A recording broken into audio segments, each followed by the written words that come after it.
your faces. For 2 weeks I haven't seen you, so I'm happy to see everyone. Mm-hmm. And topic today, the talking your truth. So I'm gonna give the how they call it when those runners are giving the The wooden. baton. Oh, the baton. That's right. Yes, so I'm giving it to John. So yes, everybody's happy, right? Yay! Yay. That's next So, week. That's next week. So yeah, so I think that this subject of speaking your truth came up in some of our conversations. And I thought it was really interesting because what does speaking your truth really mean? And what does it sound like? And, in some ways, we'll talk about for each of us what it does mean for us, but, it is about communicating. But I think it's a very special way of communicating when you're speaking your truth. And maybe we also delve into a little bit about what the difference between speaking truth and speaking your truth, which in some ways could be very different. Um, and so that's really where we're coming from, especially in these times. I know that for us here in the United States, this is a very touchy place to be. Um, in the difference between kind of speaking truth versus speaking your own truth. And that's why it really, for me, has come up very strongly in terms of our world that we're in, but especially where I'm at, just outside of Washington, D.C. So anyway, so I open it up to kind of hearing what people's thoughts are and how they see what speaking your truth really means to each of you.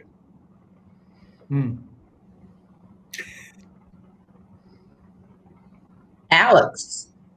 Well, yeah, I almost about to start, and then I heard some of you just took a deep breath, and I decided to postpone. It's a kind of coaching habit, just to have some longer pauses than normally human beings actually have pauses. Well, okay, there are a few things comes to my mind. First of all, I don't know if you can hear some kind of interference in the audio, some kind of strange. I hear in my ears some when you were talking, I heard some kind of a little bit of interference. I don't know what. Guys, are you okay when I'm speaking? Do you hear me clearly? Okay, then it doesn't matter. So, few things. Speaking your truth and speaking the truth.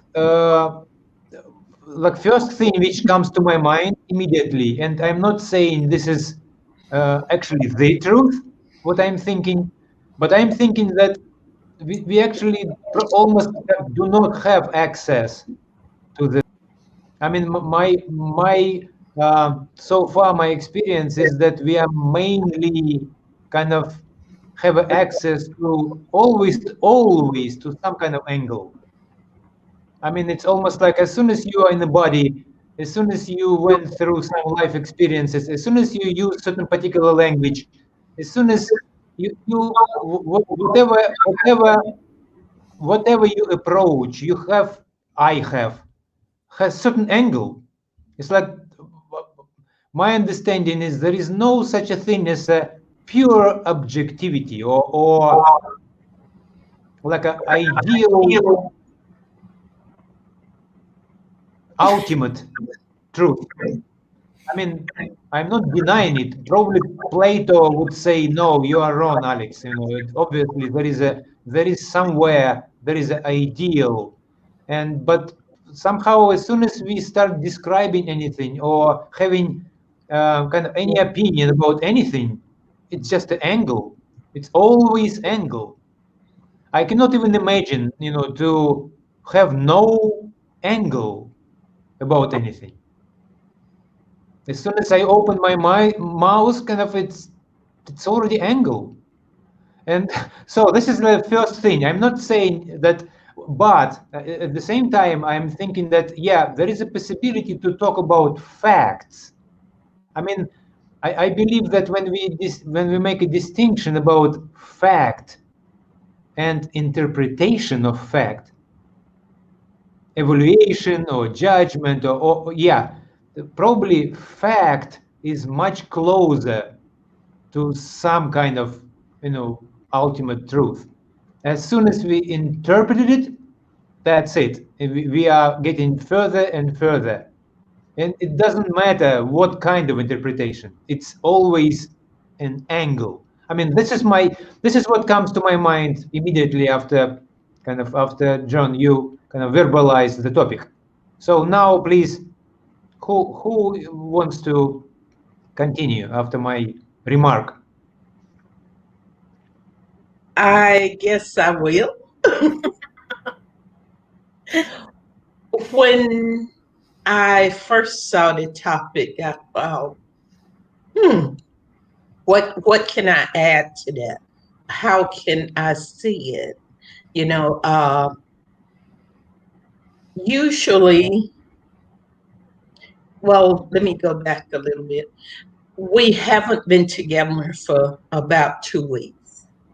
And during that 2 weeks, a lot of things changed in my life. My sister passed, and it put me in a place where, I was really reflective and thinking about the past and thinking about her life and thinking how she lived. And as we were all sitting around one day just talking, I realized the way each of us saw her, the way each of us were telling our truth about her. Sometimes it was completely different than the other person because it was the relationship that they had with her.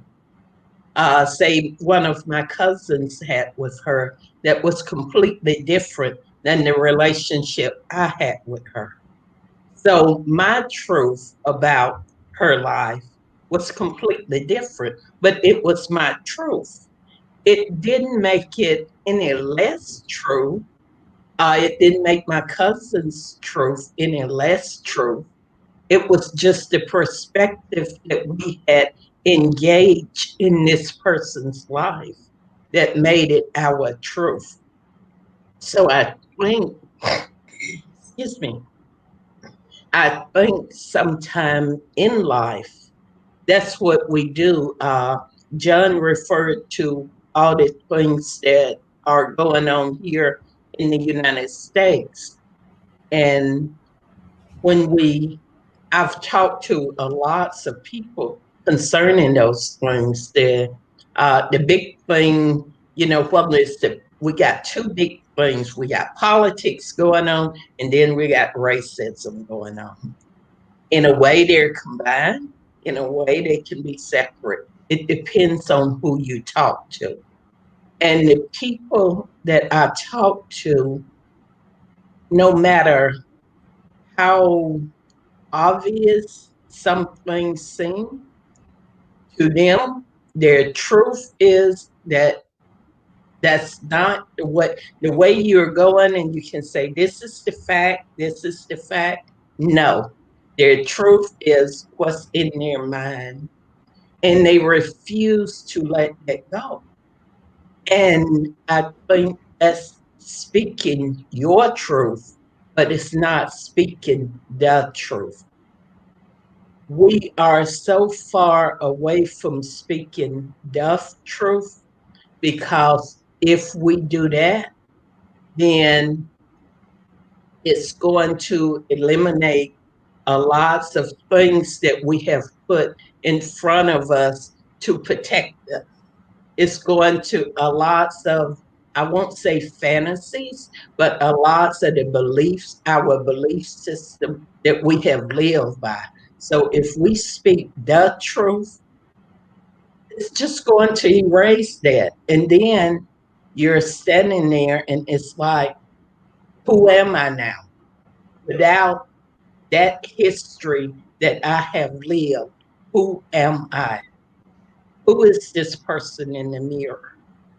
So I think that's for me, that's the difference between speaking the truth and speaking your truth. Your truth is sometimes just like when we were talking about my sister, it was something to help comfort us. And most of the time, our truth is kind of like a protective shield. It's not always the truth, but it's what we need at that time to kind of shield us and keep us in and make it okay. Because without our truth, then we're out there and we're asking ourselves, who am I? What's going on? That's my take. Mm-hmm.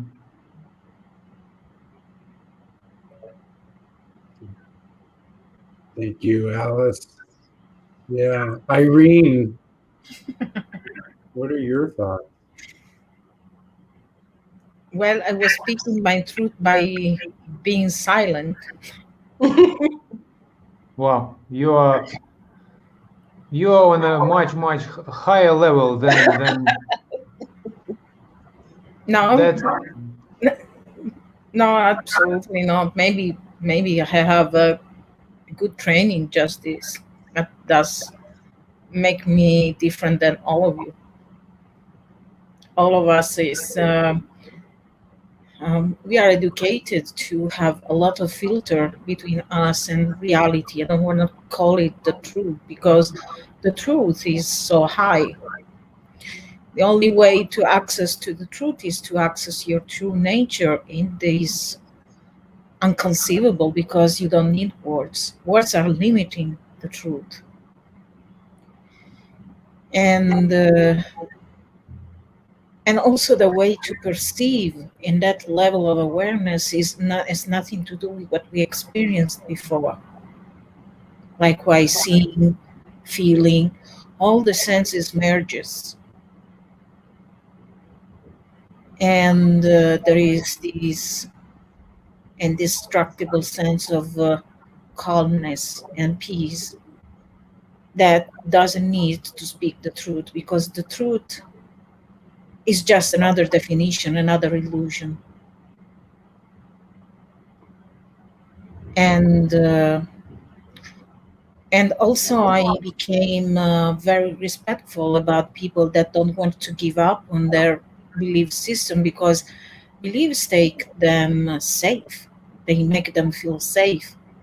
You know, sometimes we are facing horrible things in my country. I mean, people don't want to recognize that there was a coup d'etat and that we have a dictatorship, a very bad dictatorship, and people don't want to see this because it's too much. For many people, it's too much to handle. I'm a person that I want to know what is going on because otherwise, how can I handle it? How can I live with or without this situation? I'm considering that I'm not able to move in other countries now.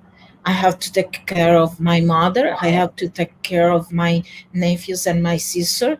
So I'm asking myself, what is the best way to face this condition now? And I cannot also think about all the news, all these things, and having discussion with people. I need to leave, first of all, no matter what is going on.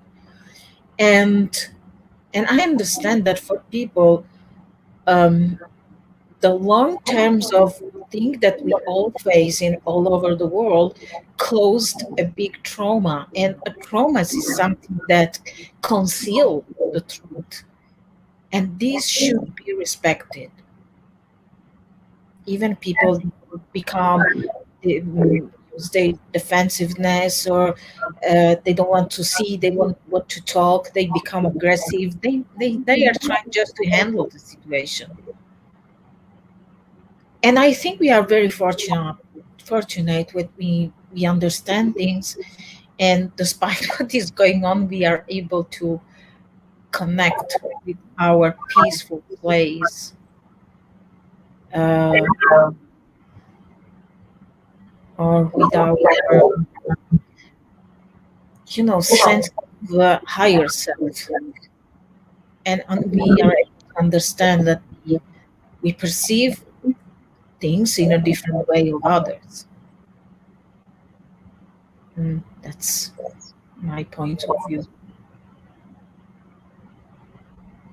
It's a matter of fortune, Alex. It doesn't matter if you are in some place or another. We can access our calmness and peace. Well, we do, but you see that you mentioned that other people, for example, don't see something. Well, obviously they see their own kind of truth, Yes. and how you would evaluate that your truth is more truth than their truth. I mean, yeah, I'm just curious about, like, we of course we call it like your t-shirt kind of closer to your skin than than somebody else's. I mean, I'm just curious how we could recognize that your vision of what is a little bit closer to ultimate than somebody else's vision. If someone think that everything is okay in your country, for example, there is no any dictatorship, that's what they see. I mean, that's their truth, right? Mhm. I'm just curious. There are facts, Alex. Fact. There are Okay, law applies that's what applies I would that like to hear. there are things applies that are totally against the Constitution. Okay. The Constitution say that we can stay in, just to give you an example, in a state of emergency, no more than 6 months. We overcome the 6 months, and there is still the state of emergency. And the Constitution is written that over this time, this is a coup d'etat. So for our law, what is going on is clear, defined by the Constitution in that way. The other things are that there are applying laws that are against natural rights, against the constitutions. So they are acting and doing things, limiting freedom of people in a very violent way. Okay. There is the army around the streets in many towns. Not all towns yet, but this is a matter of time. And the army usually means in all, democracies, that there is something is going Oh wrong. yeah, I'm familiar. I'm familiar with the armies. Yes. And other thing, and for people, this is hard to recognize. There is also a level of awareness of people. For example, we as coaches, we are trained to recognize our narratives as well as our belief systems. Of course, we have also our blind spots. But as soon as you are facing or you are talking to people that have higher level of consciousness that can help you at least to see things in different ways. For example, I have a coach through our our circle, and despite I recognize I have a good level of awareness, I need the coach sometimes that mirroring me what I'm not seeing that very moment. And the facts that a coach ask questions, and you know oblige me to think in different ways, is a very good help to at least to you know have a right distance to see the things. Yeah. And for example, when we ask to our client, what if things look like in this different way, or how can you see things in different ways? They oblige them to change their neural patterns just for using something that has a relationship with science. And I have a trainer that has an incredible level of consciousness, and always um, she obliged me to see things in many different ways, and is a technique to destroy any belief system. There are people that has no belief systems, rare, but there are. Nice. Thank you. Thank you, Irene. John, what back, we are circled back to you. And so what's your perception after we had a full round? Yeah, it's interesting. So I love what everybody has said, and it's fascinating kind of where everybody sits. And for me, this has been really interesting because I've been thinking about this, and it actually was an experience I had yesterday. When I think about speaking my truth, Mhm. it is that form of communication where I am coming and speaking about my story. It's about my, and I use like this is really the emphasis, my. It's my story. It's my feelings. It's my response.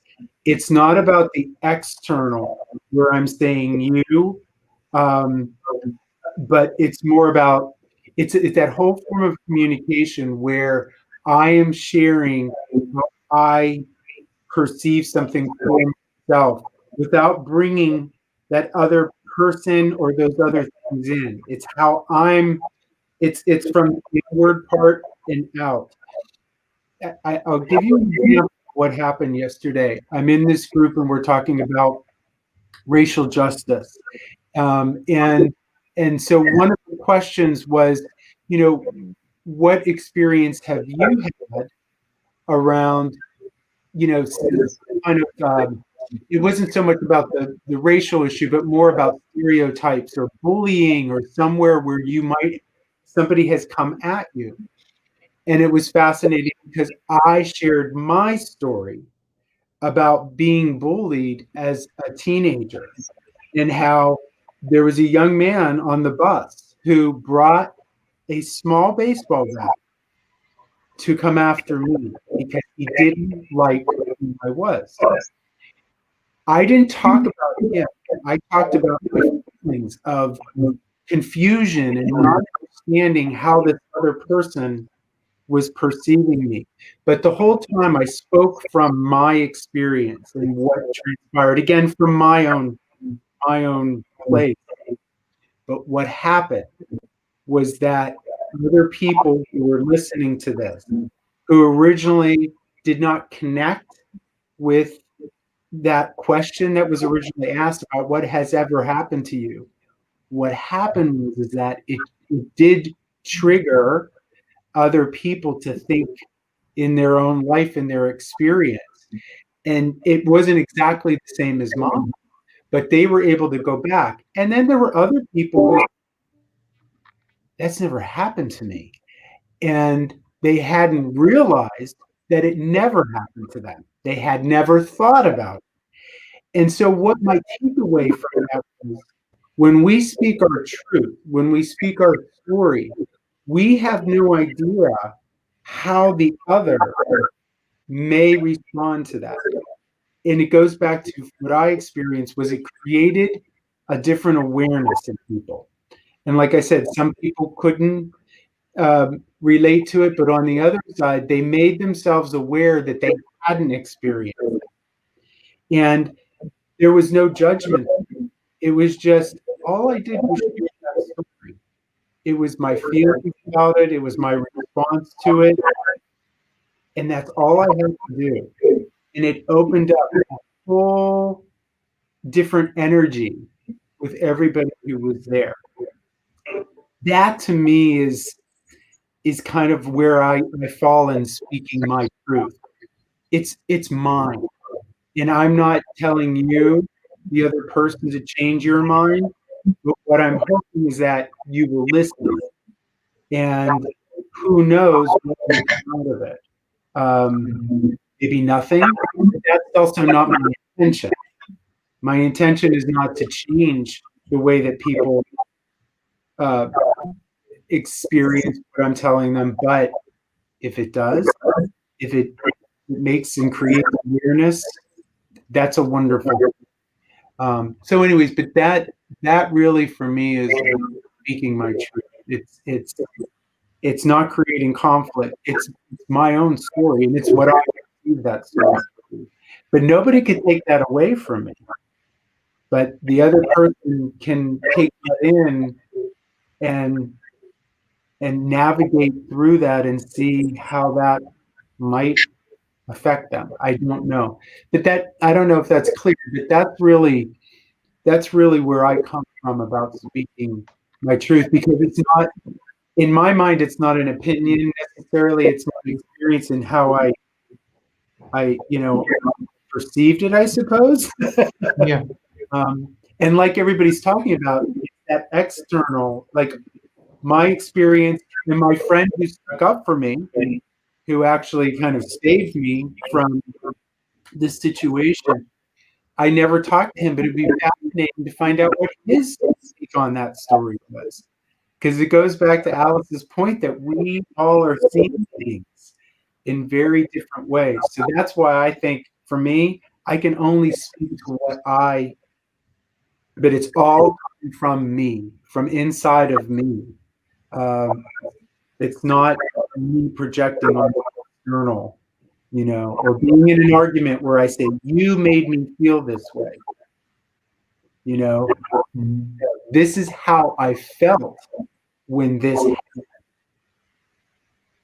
So anyway, so that's my take, speaking my truth, speaking for myself. It's a nice distinction, and I believe that if the majority of people on the planet kind of would have the same attitude, John, to speaking their truth, then we would not have wars and kind of conflicts, because the point is that at some point people believe that what they see is the truth and other people are wrong. I mean, and that's where everything begins. Somehow, yeah, it's a very, very tricky kind of type of discussion, because, well, we do need to reach agreements, right? I mean, and people do have different opinions, and at some point they're supposed to reach some kind of consensus, even though they have completely different opinions about the same damn thing. So yeah, that really makes things very, very messy. Yeah. I think too, we have like a personal my truth, which is dealing only with us. Then we have a public my truth, which is dealing more with a bigger picture, the world outside of us. When I talk about my sister, I'm talking about my personal truth, my relationship. But when I talk about racism, I'm talking about more of a public my truth. Yeah. That I could use racism on both the public and private. I could speak about it on times when I was growing up, instant where there was racism reflected onto me. But then I could also take that same instance, because I remember, and I don't know if I spoke about it on here, but I know John and I have talked about it. When I used to my dad used to take me to this little store in the town I grew up, and you could get an ice cream cone, and you could go to the blacks would have to go to the window and get one, But the white kids, I would see them inside and they would be playing music and eating ice cream. And I would ask my dad, why come I can't go inside? And why come I can't sit at the table and eat my ice cream? And he said, it's just that way. That's a personal and it's a public truth. My personal truth was it created something inside me that wasn't, I'm not quite sure what, but I'm sure along the way, as I processed it, it created some kind of internal subconsciousness in me that told me I can do this, but I can't do that. Yeah. On the public truth was society was saying that. That's exactly what they were saying. It created that internally for me, and it also created that public persona that you can go here, but you can't go here.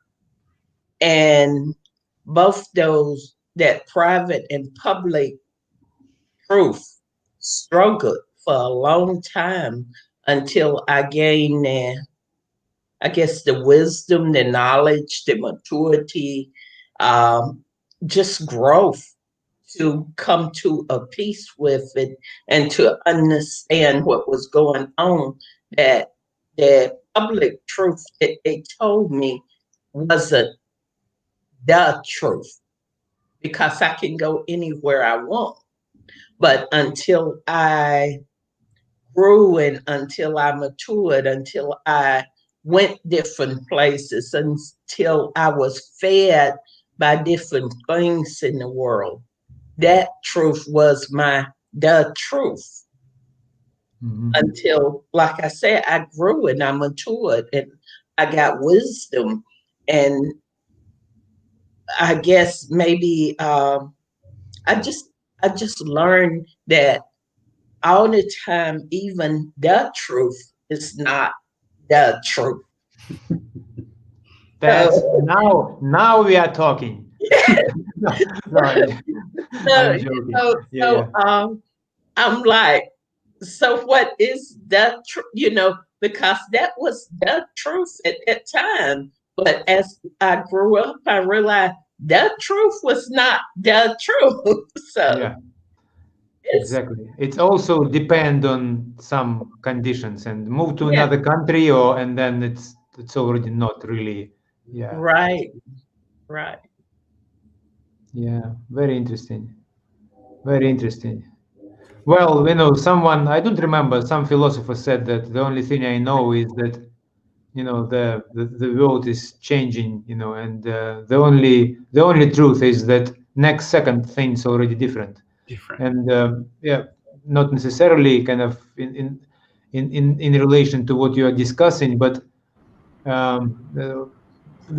everything is very, very fluent. So to catch, like to remember that whatever we perceived and make conclusion, our brain is supposed to make generalizations in terms of, in order to operate, we need to form or frame experience into some kind of, not a rule, but yeah, that's how it is. And in order to operate, in order to estimate what will be, in order to have some kind of certainty, we are immediately making, generalizations. And but very often world is much, much more fluent. So we made conclusion about something, and actually it's actually not entirely true. Maybe it's just a partially true. Yeah, very interesting. So what would be our general conclusion, if we have any conclusion at all, guys? I'm going back to what Irene said, which is really how you tied it back to this. Okay.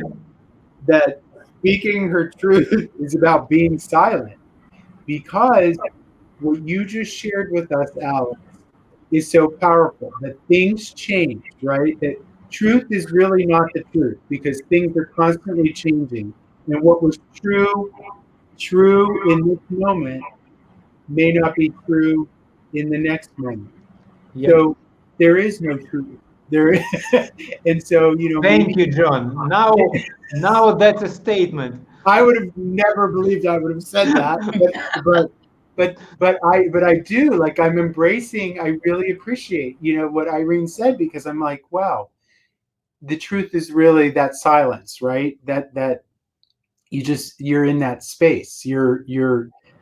It's coming from, like you said, our true nature of where we stand. But the idea that it's truth, it's true. Things change, and this concept of truth, what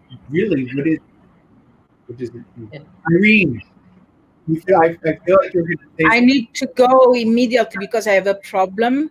See you next time. And see you later, Alice. Yep. Nice to All see right. you. Yeah, Thank you Irene, for thank you for sharing, coming.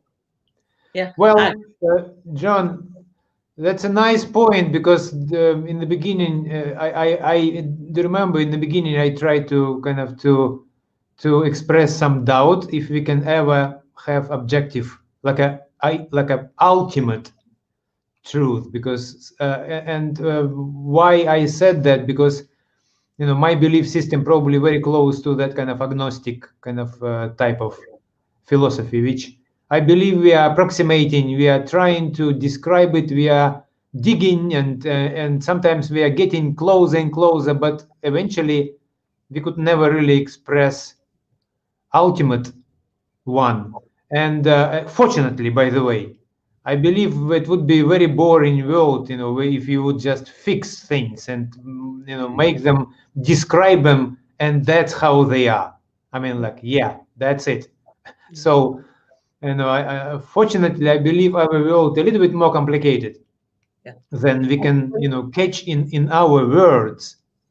So reality is always kind of a little bit slipping away, because it's like sometimes I think, if our words is almost like some kind of bricks, and you hold those bricks and you're thinking, how can I imitate the flower, the rose?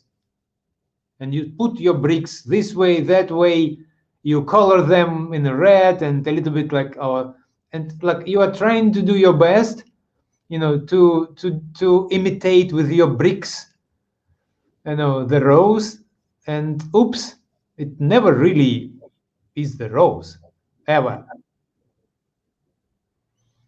I mean, that's how I kind of metaphorically I would say that we are kind of trying to catch the reality, or describe the ultimate truth. Well, but we could be quite close, if you really, really spend some time with those bricks. People say like, wow, it looks like a rose. Yeah, I am proud. So, yeah. But it's not a road. No, you could just come close and smell. Oops. Yeah. I think too, it remind me of, and I'm not sure, John Mike can correct me on this. I think it's Ecclesiastics in the Bible that talks about, is the truth is, well, it doesn't, I'm comparing the truth to this, but it talks about trying to grasp the wind. Yeah. And I think sometimes that's how the truth is. We're constantly trying to grasp it and hold on to it, but it's just like the wind. We can feel it. It's around us. We're all in the midst of it, but we can't grab it. We can't get a hold of it. It slips through our fingers and we just can't get it. That's what it kind of reminds me of. Nice metaphor. Probably to keep your hand open, it means being silent and Yeah. just experience it. Yeah, exactly. Yeah, exactly. Nice. I like it. I know. I like that conclusion. Whatever we kind of come up with, but I like that metaphor. I think it feels good. Yeah. Well, guys, is it the point to stop our conversation? What do you think? I think we're at a good point. Yeah, I no. think so. All I'll say is it's just amazing, right? That where it went and where we ended, right? And it does. This is that moment where you contemplate a little bit, and it really is making me think about, wow, now how hearing what I heard, right? Because people were sharing. Now where do I sit with this? How does this how do I show up now, in the world around truth and what that means to me? It was very powerful. And it has shifted the way that I think about what's true. And I think also, just like that wind metaphor, and like Irene said about being silenced, sometimes we just need to stand in that place and just stand there and just let it be. Just we just be. Let ourself be and be silent and see what is going on around us. What is being said. We're never going to be able to get that firm hold on the wind, and we probably never will come to a consensus of getting a firm hold on what the truth is.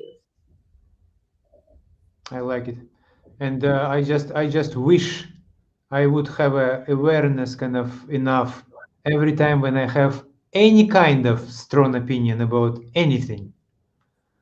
I mean, to remember that that's actually, again, just opinion. Yeah, yeah. It's more difficult to remember when you kind of emotionally, or like you are coming with certain particular, the more certain you are about something. That's where probably we need to switch on. That's beautiful. Switch on the silence, because oops, obviously the more stronger I am about something, probably the more narrow or more right. more descriptive I am going, because that's time to step back and just chill. Yeah. Just stand.